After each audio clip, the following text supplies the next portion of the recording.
So I'm Sue Hanley. I really want to thank you so much for taking the time out to come and watch my session. And thank you specifically to Valo for sponsoring this session. I'm very honored and flattered. Let's see if we can advance the slide. That is not working. Oh, there we go. All right, so unfortunately, we're not here in person, but you know, there will be in-person events soon, we hope, and I hope you'll join us there. I don't know how many sessions you've seen already, but here's a great way to win a prize. And if you can, we're really hoping that you can help do some good while we're doing some learning in our session today. So let's get started. You know, this is how most people feel about their intranets. And, you know, I don't think anybody had this in mind when they created their intranets. I spend a lot of time working with organizations, helping them design intranets. And honestly, this is not the reaction anybody wants pretty much ever. Or this, or this. So for the past 6 years, I've had an incredible opportunity to judge an intranet and digital workplace beauty pageant. The Step 2 Intranet and Digital Workplace Awards. So I've seen a lot of really cool modern intranets that people are really, really proud of. And there's one important characteristic that I've noticed about all of the winners. It isn't really that they look good or that their users are happy. It's really that their intranets help people get work done. And they encourage and support employee engagement. And the reason is because these kinds of things are measurable. And we know that if we can, that both productivity and engagement can be measured, which means that we can get proof of the value of the investments that we're making in modern intranets and digital workplaces. So traditional intranets are really more information focused. Modern intelligent intranets are experience focused. You can't really be successful creating a modern digital workplace experience without a very clear understanding of people, the information that they need, and a relentless focus on user experience. So for the purpose of our conversation today, and according to Gartner, the traditional intranet is dead, but modern intranets are alive and well. So how do we get there? We get there, in my opinion, by keeping people at the center. And that's really what I want to talk about today. How to put people and their ideas and their needs and their tasks at the center of your intranet and digital workplace. And although I think people are super important, it really isn't just me. At Ignite 2019, Satya Nadella in his keynote even said, we start by putting people at the center of it all. So let's learn a little bit about how we can keep our focus on people. So many intranet projects start with what I prefer to call the R word. And the first thing I'd like to do is ban the word requirements from everyone's vocabulary. No one should give you requirements for an intranet, ever. What you're really looking to gather when you're trying to understand what people need to do their jobs and to be more effective, it isn't requirements, it's outcomes. You know, the problem with requirements is that the implication is that they're required. And that's almost never really true, because if you tell someone, oh yeah, I understand what you're saying, and in order to get that outcome, it's going to cost $500,000, all of a sudden it's not required. And so if you say, well, what are you trying to achieve and what would we like to accomplish, it gives us an opportunity to get to an experience rather than try to deliver something against a requirement. And so gathering and delivering requirements makes us all waiters. And what we really want to be is consultants or advisors. And that doesn't mean that we're going to tell everybody that in order to be good for their health, they have to eat nothing but salads. They're allowed to eat that bacon cheeseburger. But what we want to focus on is value. Value for the short term and for the long term. And that means we want to focus on business results or business outcomes so that the solution investment we make can be both cost effective and usable. And in our SharePoint world, there's about a gazillion different customizations we could possibly make. And we know that this has happened because, we used to make them. When we focus on outcomes, it allows us to put the emphasis on the right syllable. It allows us to focus on where the best possible opportunity to get that value. So I never, ever, ever ask about the intranet. I ask about the work. What do you need to do to get your job done? With whom do you communicate? I want to avoid the R word as much as possible. In fact, I just got a little comment. Steve says, every time someone uses the word requirement, a kitten dies. Now, that's one of my very famous expressions. Oh, a kitten's not going to die. I think that's a good way to think about it. Instead of asking about the intranet, ask about the work. Ask about the tasks that people need to accomplish. And there's a little guide, a hyperlink, and my slides will be available, so you can certainly get this. And if they can't tell you, which, by the way, it's often very difficult for someone to describe all of those things, go out and observe them. Don't just ask. Push really hard to observe your users in their native habitat. Don't you love this fancy animation? That is the proverbial fly on the wall. People will always tell you more than they will write down. So I don't like to do surveys either, but they will show you more than they will tell you. Visit your users where they work. Watch what they do. Watch and learn about the information they need, and watch how they use the systems that you've created for them. Make sure that they are able to use the things that we know and love. So keep in mind that when people use an intranet, they often wear different hats, and an individual person can wear the same or a different hat in the course of a single day. And you may not be able to always predict what hat someone is wearing. Are they a content contributor or the content user? But your research can be focused on common experiences that help people in different, wearing different hats, accomplish the tasks that they need to get done.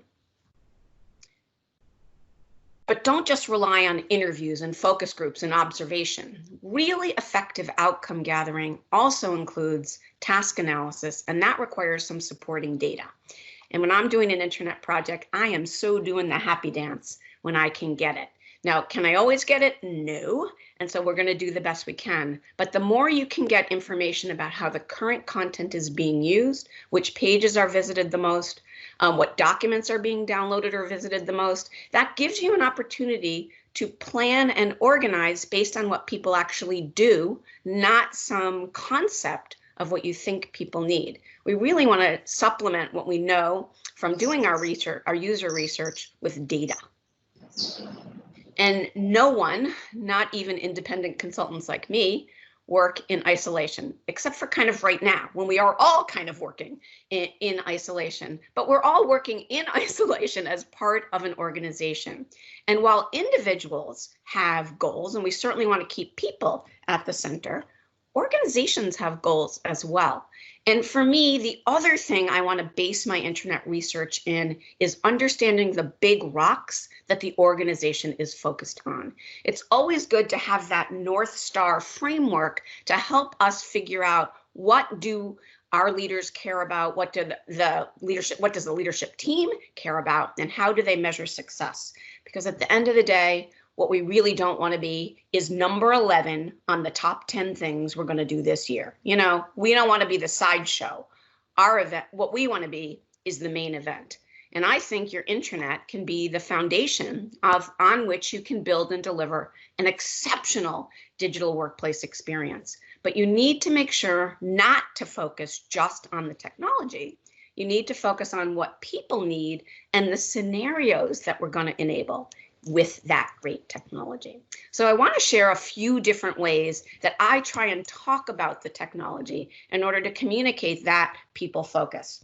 By the way, there will be an interactive part of this presentation, and I'm hoping that people can post their answers to my questions in the chat. So be prepared.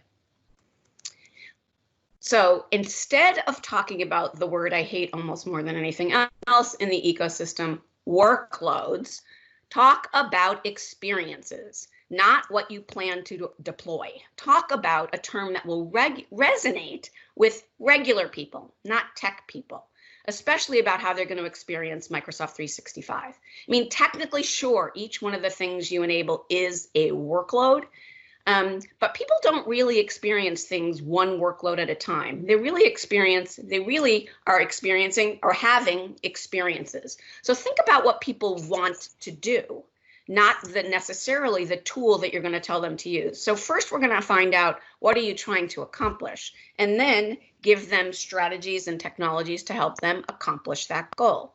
So I like to think of that world, sort of the typical document experience, as starting in the me, moving to the we, and then graduating to the us.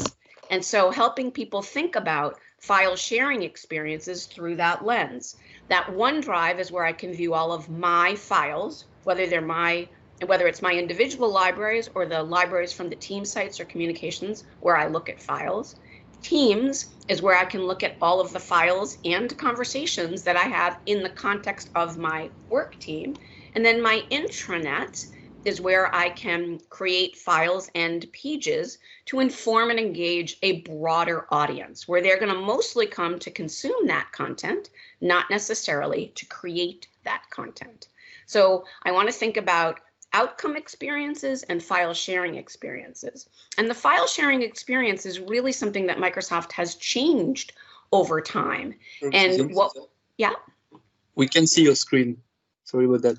Oh, thanks for telling me that. I think somebody turned it off. All right, good. So I'm talking to my screen that doesn't exist. Let me stick that up. All right, so let me share my screen again, I hope.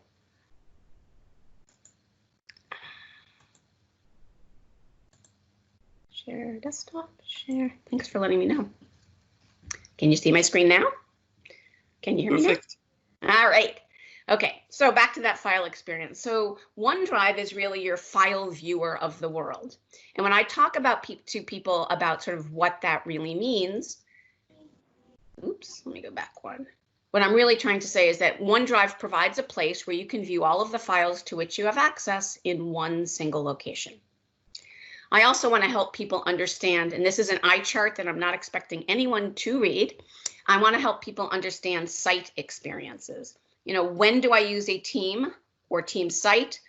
For what do I use a communication site? And what's that thing we call hubs?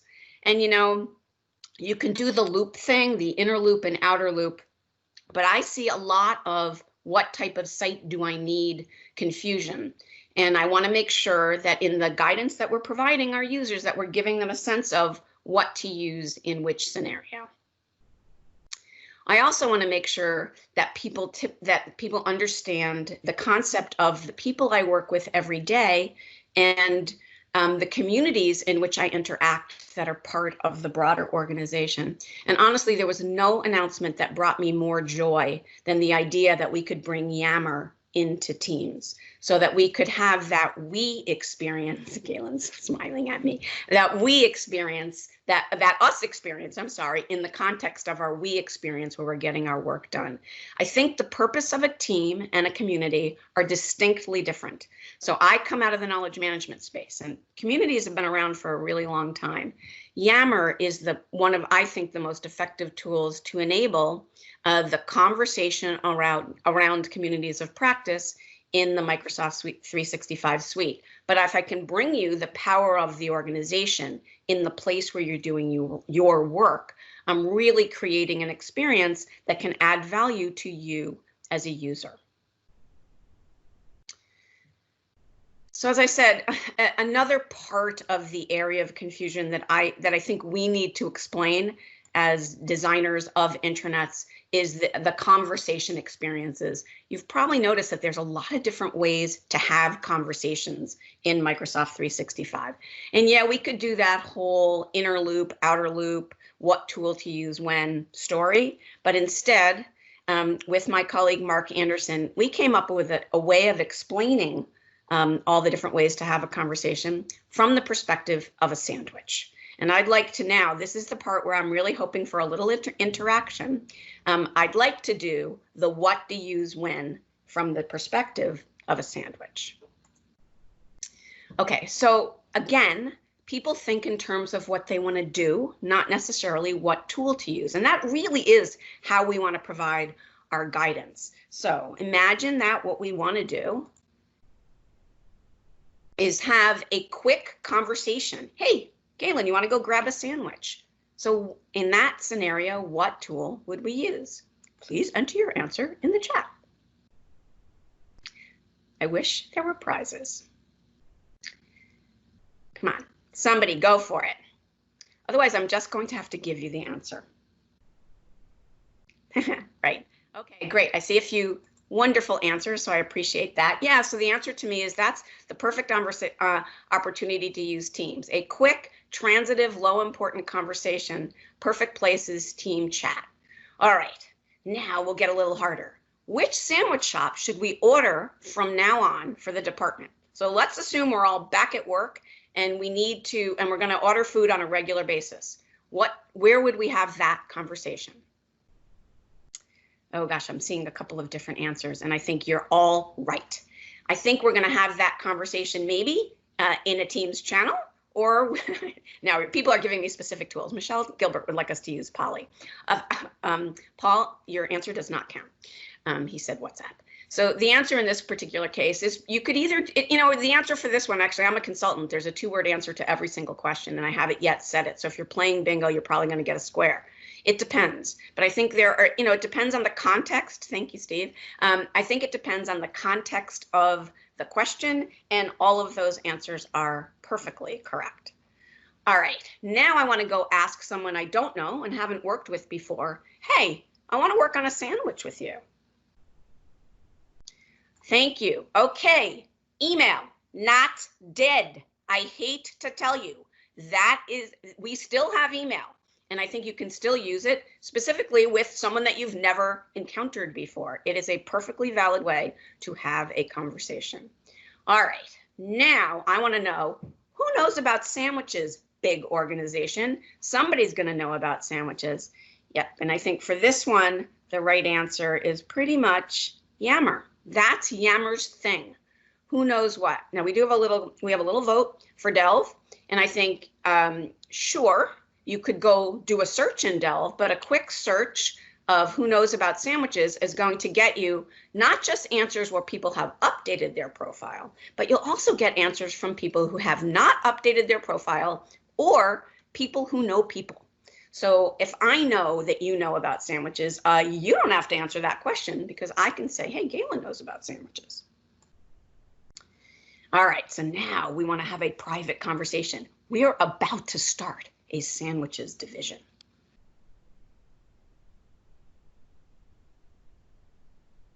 Don't all jump at once.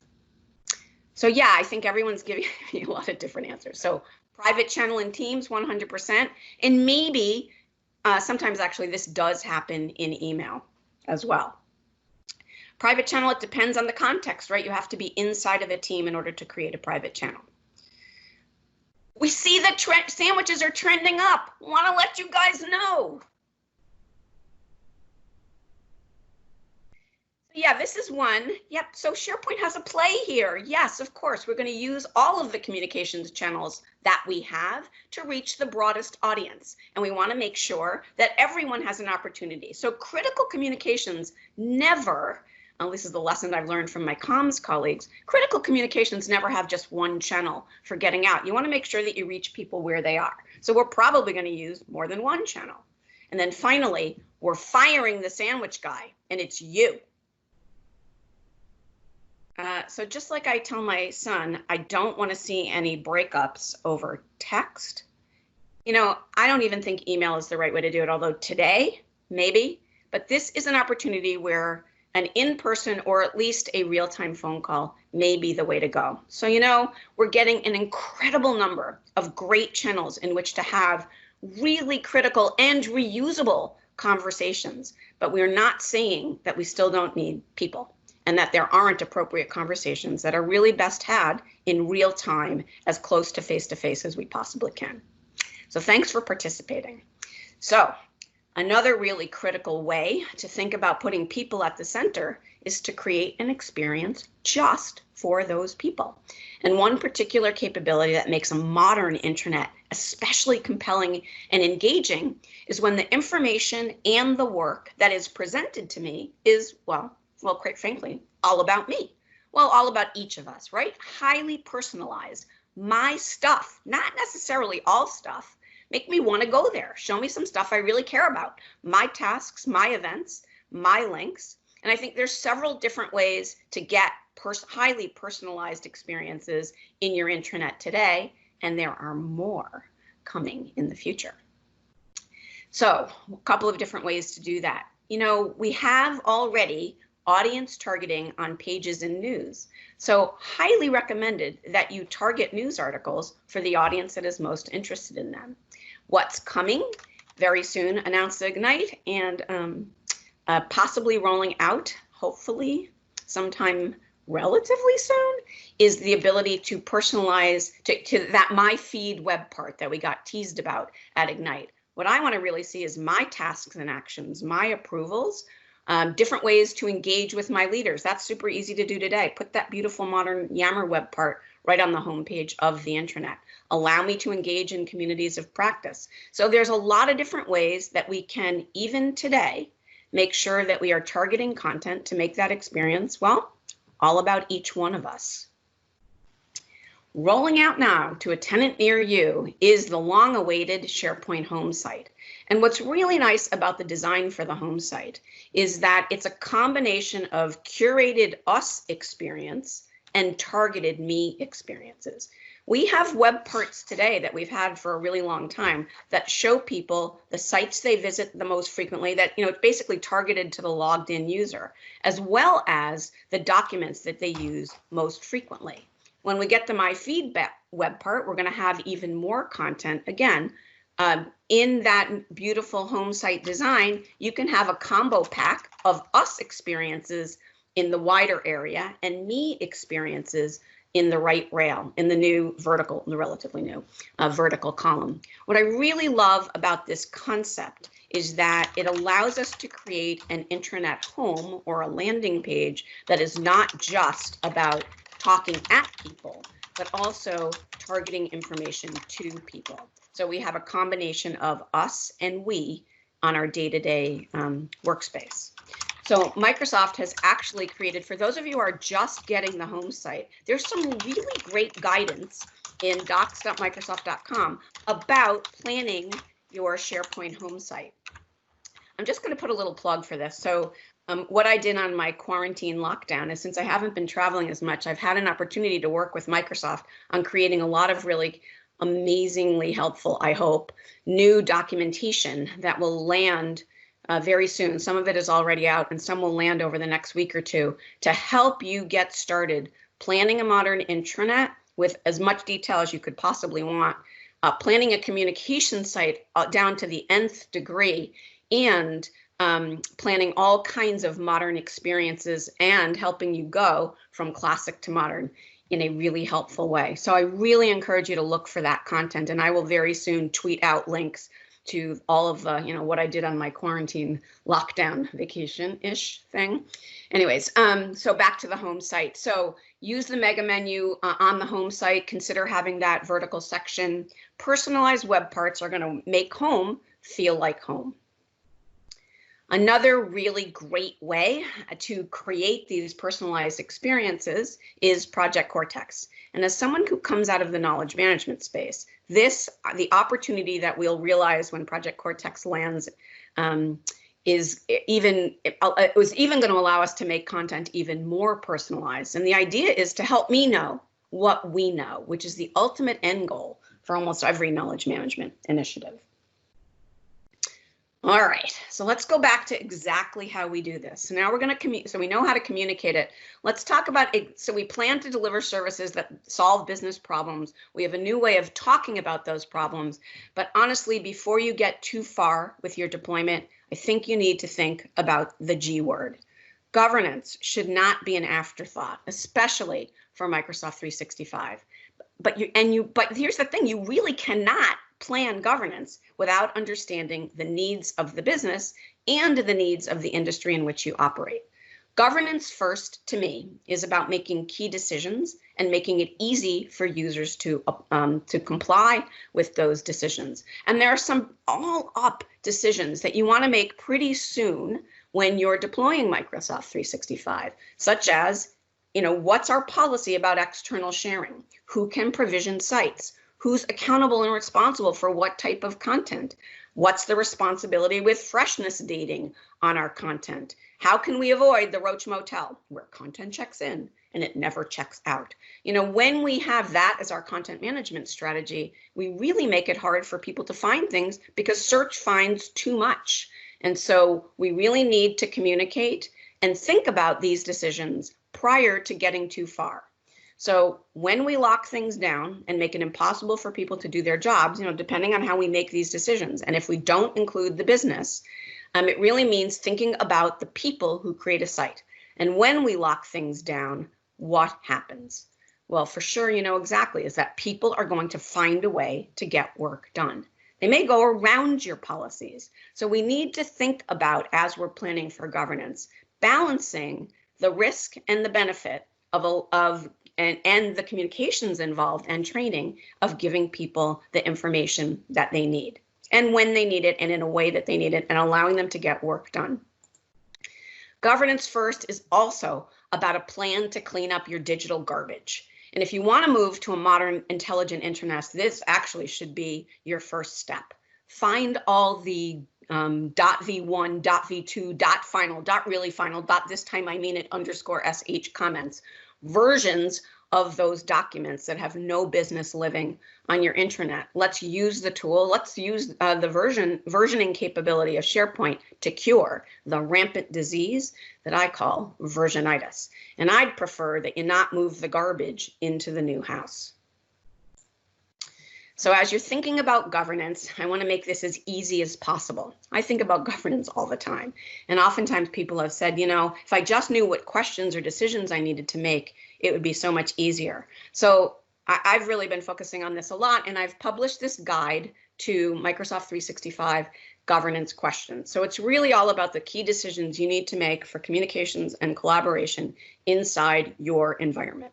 And so all the questions are in that first guide on the left, and a strategy for taking the answers to those questions and not writing a giant document that no one is going to read anyways, creating a site that you can use to deliver that great governance, wrap in to all the training that you need. So rather than showing someone how to, you can show people how should, or how we want you to use the amazing capabilities. So get the questions answered, and then there's a framework and some sample content in that second resource. So help you make the trade-offs and then deliver the answer. But at the end of the day, successful modern intranets are not just about technology or personalization. Successful intranets need a plan for change, because change is something that happens all the time, with the technology and actually with your organization as well. I think that it takes a village to make this happen, and you need a team focused on managing both what is going on in the organization and what is going on in Microsoft 365. Change management also involves training. We need to make sure that we are not just throwing things over the fence, but that we're realistic about our training budget. The patterns that I see when I'm judging these intranet submissions to the Intranet and Digital Workplace Awards is that this really successful organizations do not leave training as a second-class citizen. They also create templates and guidelines and good practices. So they're also not asking people who don't spend every day, all day designing websites, giving them the kind of guidance that allows them to focus on people and what they need and just have the best practices built right in. Don't leave training to chance. Make sure that you're empowering your users with the right kind of training to help them be both successful and comfortable. This is an ever-moving target, Microsoft 365. So I think it's really also important to assign team members to focus on what's happening. And so paying attention to the roadmap, reading the blogs, listening to the IntraZone podcast, reading up on the links that are always in the show notes. Microsoft is doing really a great job at telegraphing what's going to happen. I wish I knew exactly when things were going to happen, but at least the concept of what is going to happen is communicated to us in a very helpful way. So I think it's our job to pay attention to that. And because everyone kind of looks at what's happening from a different lens, we want to make sure that we're not just monitoring what's happening technically, but we're looking for opportunities to change or improve our training, to communicate to the people that are most interested. And I think those are likely to be your intranet champions, your community of site owners and of interested people who are really your, I guess I'll call them your tentacles in the organization to help both communicate and reinforce sort of what's happening and what good practices are. Really important, I think, to have to not just have your IT center of excellence be the only people who care about this content. A lot of this actually has to do with first establishing who owns the intranet. And while I cannot guarantee that I can promise a successful intranet, I totally know how to make it fail. And that's when IT is the only owner. So we need to engage the business. We need to recognize that the business has to be part of both our design and our governance decisions. And a great way to ensure that we are staying on the pulse of what is going on in the business is if we've got a champions program or a champions community to align with. Again, we need to look at what we're doing and make sure that the way that we are deploying technology is aligned to the strategic drivers for the organization. You know, what if they build an intranet and nobody comes? Should never happen. We need to know that we are able to deliver services that mean something in the organization. Not every technique that you read about on the web is going to work in your organization. So it is really important to consider your culture as you're designing and launching and rolling out scenarios. So a few things that I've learned from the award winners. Number one, celebrate your successes. Celebrate your launch. Do fun things. You know, even if your organization is pretty staid, you can still do some engaging and fun things to get people and make people aware of and help them understand what kind of capabilities you're actually offering them. But focus on core tasks. I mean, no one is coming back to your intranet again because it looks good, although it's great that it does. People are coming back because they want to get work done. And that means you need to focus very heavily on the browse experience, but also search. Search means file naming standards that are relevant to people. It means looking at metadata and how to use that effectively to improve the way search finds your content.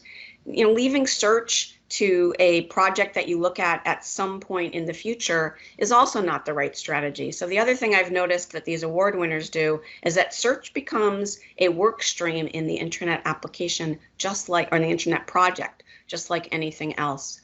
The other really great successful strategy is having templates and guidelines so that people are not starting with a blank sheet of paper.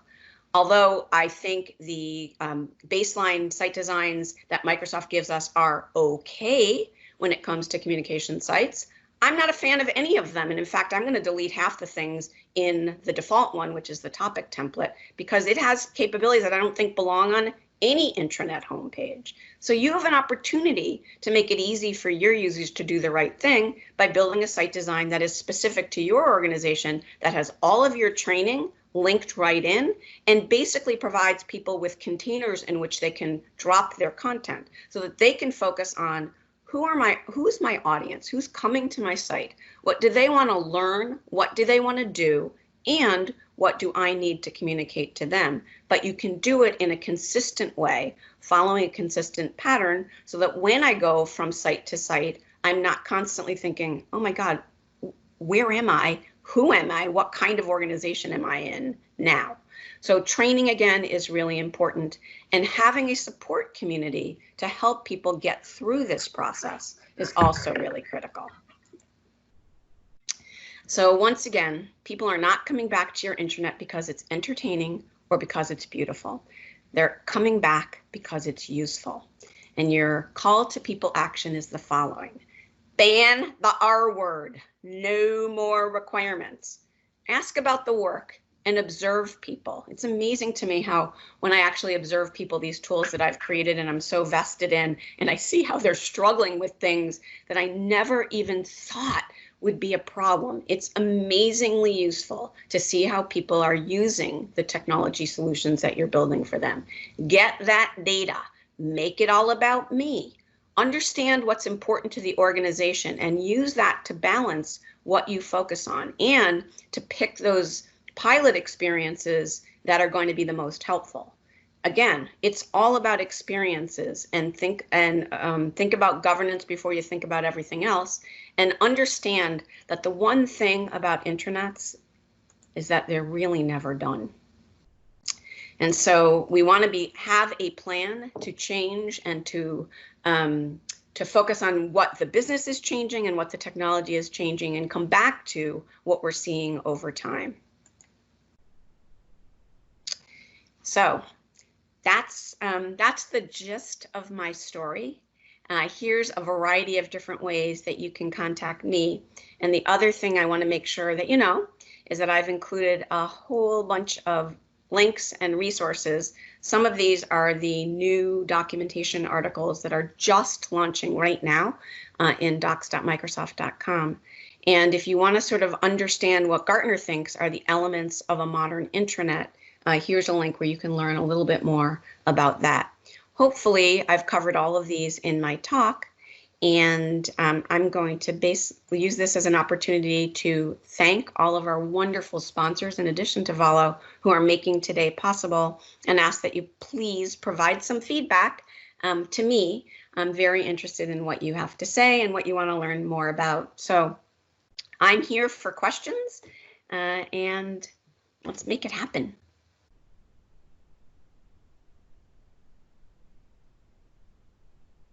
You're going to make me feel really bad if no one asks a question. So feel free to come off mute or put a question in the chat, or you can even do the raise hand.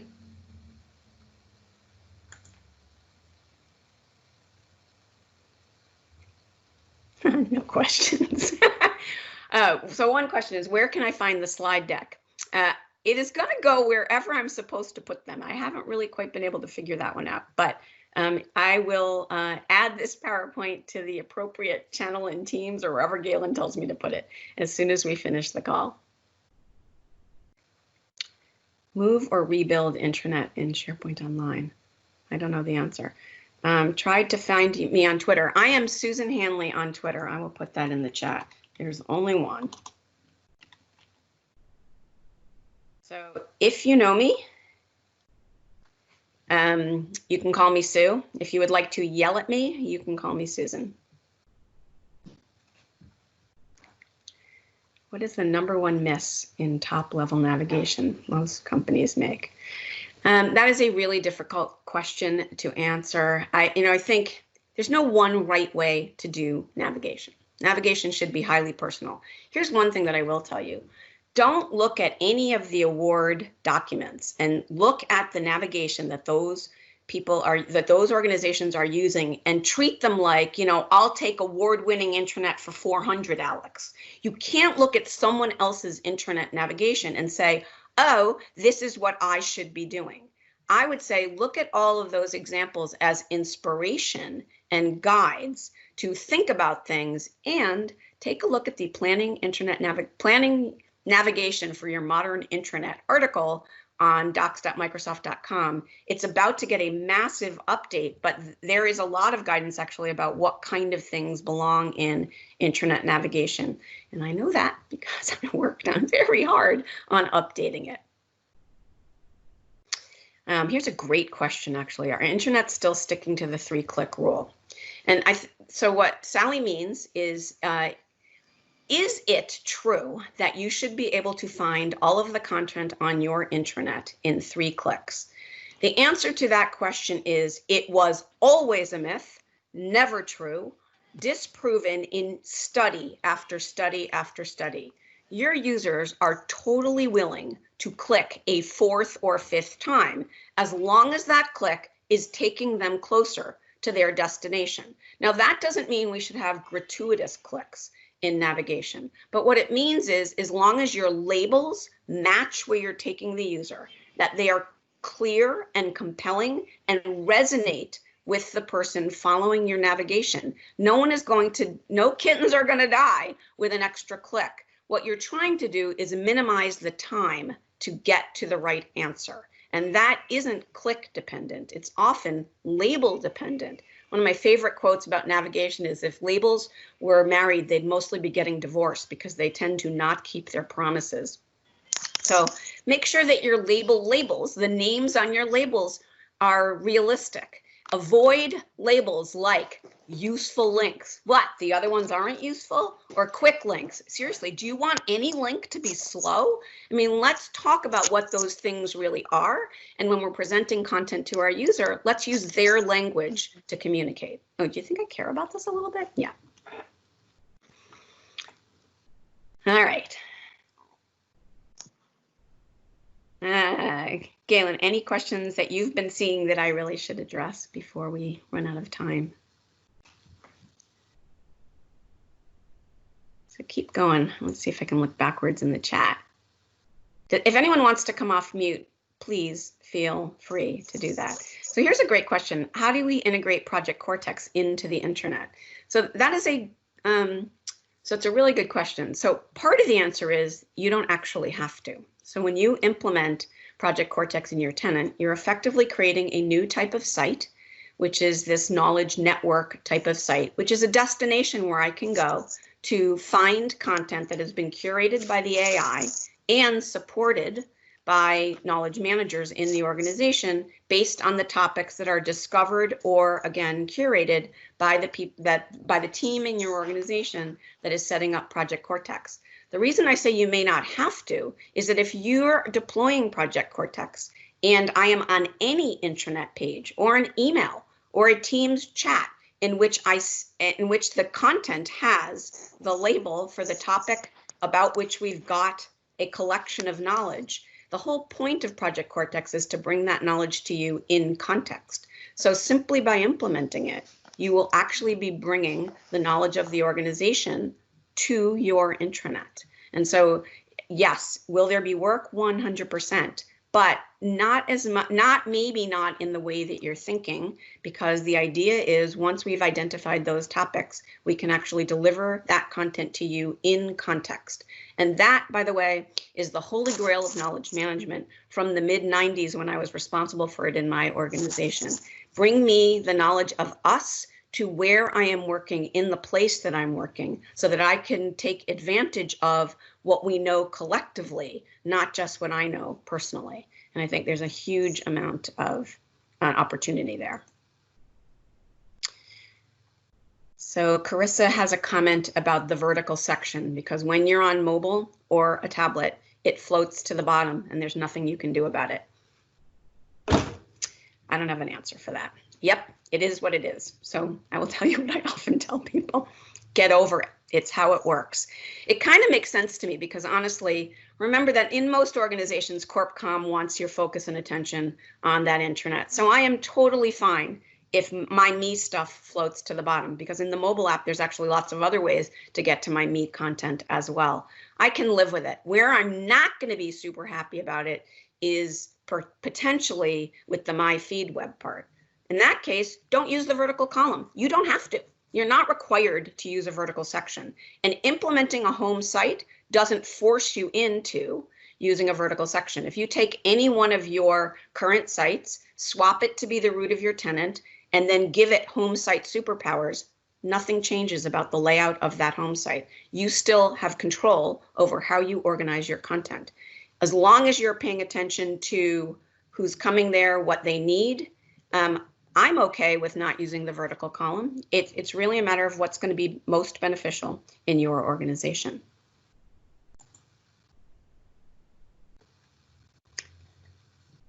Okay, let's see. I'm trying to look at some of these questions. Okay, vertical section. Great. So let's see. very nice comment from Mary saying that she recommends my written content. That's just making me feel guilty and that I need to write more. With all of these SharePoint features being available outside of pre-existing intranet's intranet, have you seen groups build organic intranets with SharePoint? Adrian,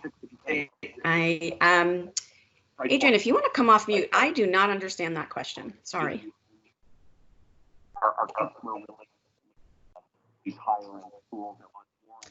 Got somebody not on mute, but. Hello, Sue. Adrian here. Hey. So what I mean is, in parallel to a formal, structured, well-governed intranet, because the community has accessibility to news and the ability to publish references and create their own communication sites.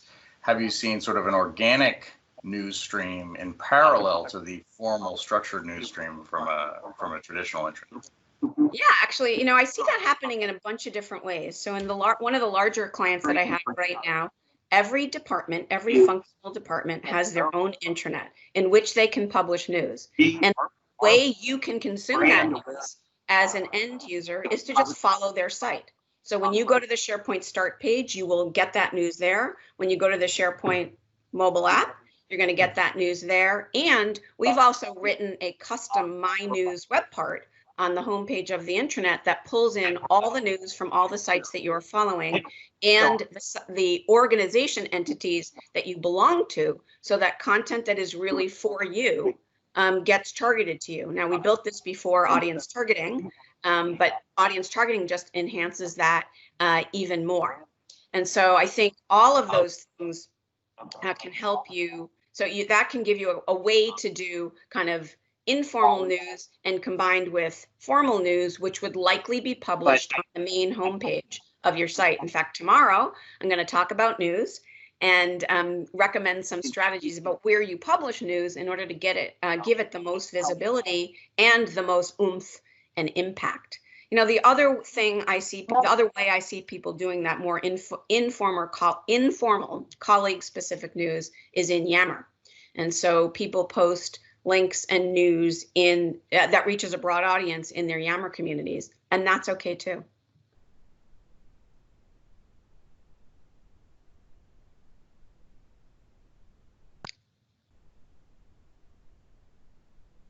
I just got, so one comment, your first governance guide is saving us hours, maybe days of work. If you have not looked at that governance guide, by the way, since this past weekend, you got to download it again because I've really re-architected it.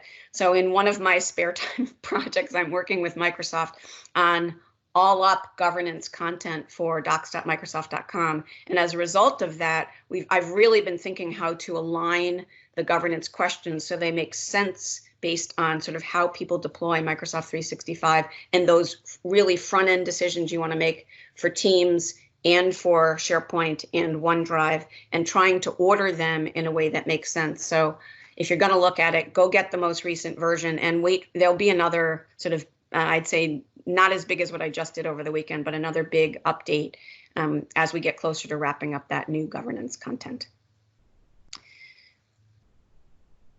So I think I'm down to my last 2 minutes. Anything, can you provide a link to the documentation? Robert, what documentation are you looking for? So if it is the governance questions, go to susanhanley.com. And in the slides, which I will post literally as soon as we finish this call, you'll have that as well. All right, well, I want to thank everybody. I know there's another speaker likely coming into this meeting. So thanks very, very much for hanging in there with me. And thanks, Galen, for being the face that I look at as I am talking. Even though you're muted, I do see your face. So thanks so very much. And I hope I'll see some of you tomorrow afternoon when we're going to talk all about news. Thank you, Susan. Great talk. Thank you.